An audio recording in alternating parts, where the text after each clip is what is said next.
पुण्यश्लोक राजमाता अहिल्यादेवी होळकर यांनी आपल्या राज्यकारभारानं प्रजाहित दक्षतेचा आदर्श घालून दिला, असं प्रतिपादन जिल्हाध्यक्ष संतोष भाऊ पवार यांनी अभिवादनाच्या कार्यक्रमाप्रसंगी केलंय.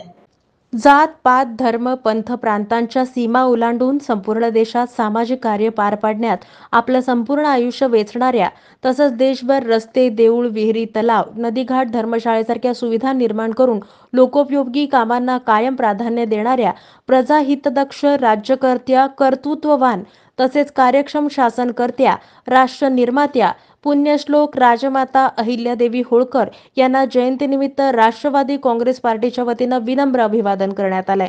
या अभिवादनाप्रसंगी जिल्हाध्यक्ष संतोष भाऊ पवार, कार्याध्यक्ष जुबेरभाई बागवान, जनरल सेक्रेटरी प्रमोद भोसले, बसवराज बगले, प्रकाश जाधव, आमिर शेख, अल मेहराज आबादी राजे, शामराव गांगर्डे, रुपेश भोसले, अमीर शेख, सुजित अवघडे, रुपेश भोसले, सनी देवकते, नारायण माशाळकर, वैभव गंगणे, सोमनाथ शिंदे, दशरथ शेंडगे, अनिल छत्रबंद, युवराज माने, यशराज डोळसे, मैनुद्दीन शेख, दत्तात्रय बडगंची, महिला पदाधिकारी कार्याध्यक्षा चित्रा कदम, महिला समन्वयक शशिकला कसपटे, युवती अध्यक्ष किरण माशाळकर, कांचन पवार, कविता पाटील यांच्यासह पदाधिकारी आणि कार्यकर्ते मोठ्या संख्येने उपस्थित होते. जिल्हाध्यक्ष संतोष भाऊ पवार यांनी आपल्या मनोगतात पुण्यश्लोक अहिल्यादेवी होळकर यांनी जनता सुखी, समाधानी आणि सुरक्षित राहावी, सामान्य माणसांना न्याय मिळावा यासाठी राज्यकारभार केला. अहिल्यादेवींनी केलेला राज्यकारभार हा प्रेरणा देणारा आहे.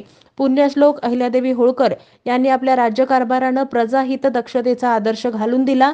त्यांनी स्त्री शिक्षण, हुंडाबंदी, पर्यावरण रक्षण असे सुधारणावादी तसेच ग्रामविकास आणि पायाभूत सुविधांच्या विकासांच्या योजना प्रकल्प जाणीवपूर्वक राबवल्या.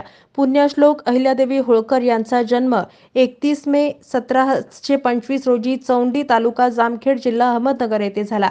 प्रजेच्या सुखासाठी अहिल्यादेवींनी दानधर्माच्या माध्यमातून अनेक चांगली कामं केली, जी आजही त्यांच्या दूरदृष्टीची साक्ष देत उभी आहेत. त्यांनी प्रजाहित दक्षतेचा प्रेरणादायी वारसा आपल्याला दिला. नदीचे घाट, वाटसरूंसाठीच्या धर्मशाळा, मंदिरं, पुण्यश्लोकांची उभारणी, त्यांचा जीर्णोद्धार अशा अनेक गोष्टी आजही त्यांच्या कार्यकर्तृत्वाची साक्ष देत उभ्या आहेत.